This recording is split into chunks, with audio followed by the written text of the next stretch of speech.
There's an awful lot of people in the media and the political class in this country in particular that would have loved to see our organisation fail. Football fans for a long time have been seen as a very easy target. Now, just over a month ago, a perfect example of that was shown to us all. The unfounded opinion of a former politician that there would be a rise in football violence due to the cost of living crisis was deemed worthy of the front page and the headline in a national newspaper, one of the biggest in Scotland. The day after that, we managed to put aside the differences in one of, if not the most fierce football rivalry in the planet, as Celtic and Rangers fans stood shoulder to shoulder outside Celtic Park collecting food for all those who need it. Now, one of those things managed to make the front page of a newspaper, and let me tell you, it wasn't the collection. Enough is enough. Yeah! We are the many. They are the few. Yes! And it really is a few. You'd less members in the Tory party electing this nutcase to a Prime Minister than we've got members in our union.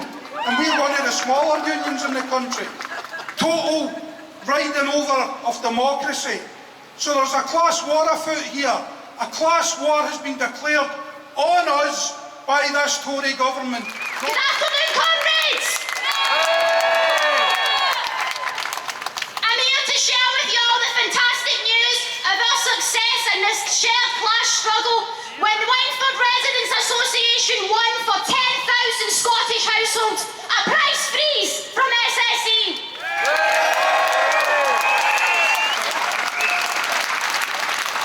And there's one thing that I'm sure all the speakers would agree we want to pass on to you today.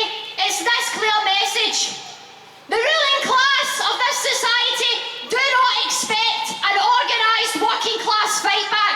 And when we give them it, they don't know how to cope with it. So let's give it up for the RMT.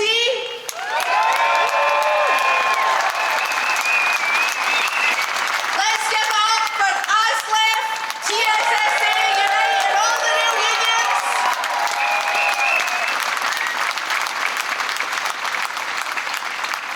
Let's give it up for the posties in the CWU.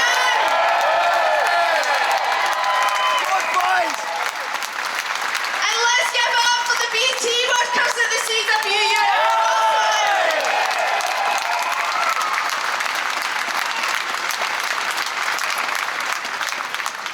Let's give it up for the cleansing workers across all the unions that won a decent pay uplift for local government workers across Scotland. Those workers, their selfless action has proven that union power works. We had a Chancellor last week who's crashed the economy. And there's no scrutiny, nothing at all. And on top of that, the Bank of England come in and offer 65 billion to bail out. I thought there was no money. So there's no money to bail out us, to give us anything, but there's money to bail out the mess that this government have put us in. A couple of years ago, 2009, we funded the bankers' crash. Me, you and everyone else that's here paying our taxes. They want us to also fund the fuel companies to 100 billion when they're making 170 billion. I don't see them rush to fund the NHS. I don't see them rushing back to help fund food banks, 21st century soup kitchens. It's disgusting, it's disgraceful, and it has to stop. Pure and simple.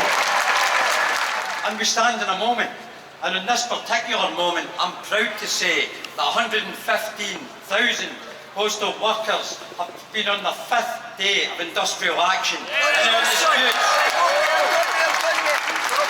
disputes on pay and on the attacks that the company want to rain down upon their workers with regards to terms and conditions and operational change.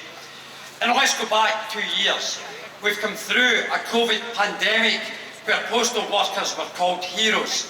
They were called the fourth emergency service. At a time when the country was in lockdown, people couldn't leave their house. Postal workers were at work every day, delivering for Royal Mail, delivering for Parcel Force, delivering for you, connecting communities, connecting people when they couldn't connect themselves. And they were called heroes. Royal Mail said they are heroes. 1 year on, because of an economic crisis caused by the policies of a Tory government, Royal Mail's position has completely changed. The crime the CWU committed was to ask for a pay rise. There is another union that's organising in communities up and down Glasgow and the country, and it's the Scotland's Tenants Union Live and Rent.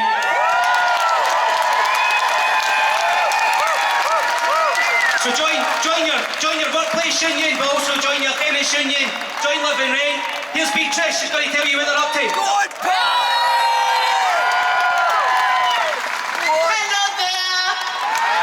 Hello there, solidarity to the workers. I'm Beatrice Onashile from Living Rent. Living Rent is Scotland's tenants union. And from the beginning, we've supported the workers' strike because the workers are also tenants. Enough is enough of cost of living crisis. Thank you. Right. Our governments that are here now, they favor profit over people. They favor profit over people. I have witnessed a mother of 3 being evicted from her home because she couldn't afford to pay the rent. That's only recently. She couldn't. That is a shame. I have witnessed long queues of people at food bank. I never wish I would live to witness that. Why is this? Because most people now cannot afford to put food on the table for their family. That is disgraceful. It should not be happening at all. Right. Rents are high and unaffordable. The landlords are a law unto themselves. Most of the let properties are in disrepair, not energy sufficient, and not fit for purpose. Yet they increase the rent. The government cannot protect our people. Why? Because they put profit over people. As a result of the nationwide campaign against rent hikes, a rent freeze and eviction ban was introduced, but it's only for a short while. Now, interest rate has gone up. Mortgage rate will double. And who do you think will bear the brunt of this is the workers. It's the workers, because the rent will go up and it's the workers. It's about time we do something. Enough is enough. Solidarity to the workers. Enough is bloody fucking enough. She's want rent controls. Rent to what now? Unison members at the University of Glasgow have been out, and our next speaker is Kirstine.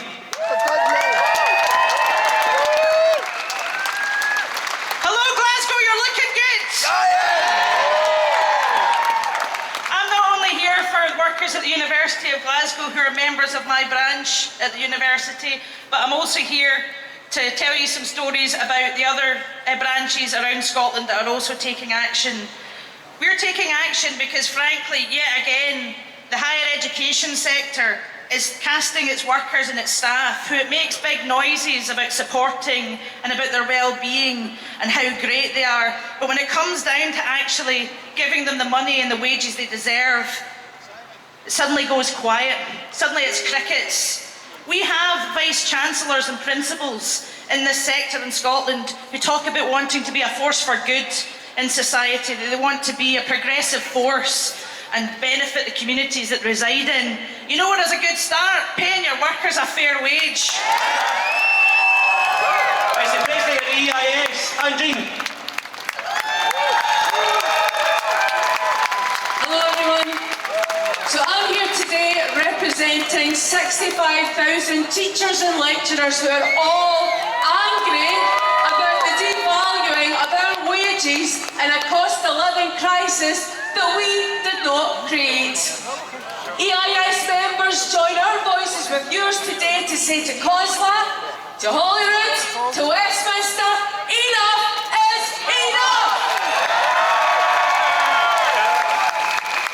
I've got a message for Liz Truss. Listen here. You can make it as difficult as you like for trade unions to take industrial action, but you keep making us this angry, that won't be a problem. We will smash any obstacle you put in our way. In the EIS, we are completely insulted by the sub-inflationary pay offer that we were offered. How insulted? Insulted enough to give us a ballot turnout of 78%. 78% of our 65,000 members across the whole of Scotland voted to reject 5% and voted to take strike action. And now we are moving to a statutory ballot for strike, and we will smash the anti-trade union law thresholds again. COSLA and Scottish Government, it is time for you to pay attention. It's Jess Galloway from the Bounty People campaign. Jess.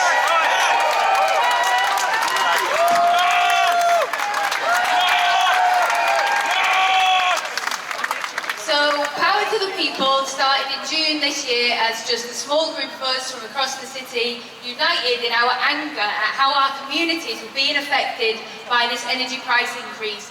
And we were committed to creating a campaign that showed everyone that we knew that they were not powerless in the face of this crisis. And since then, it has just grown and grown. I know for a fact I've never been involved in a campaign that's grown so very quickly and so powerfully. And, oh, go on, do a whoop. Yeah, that's great.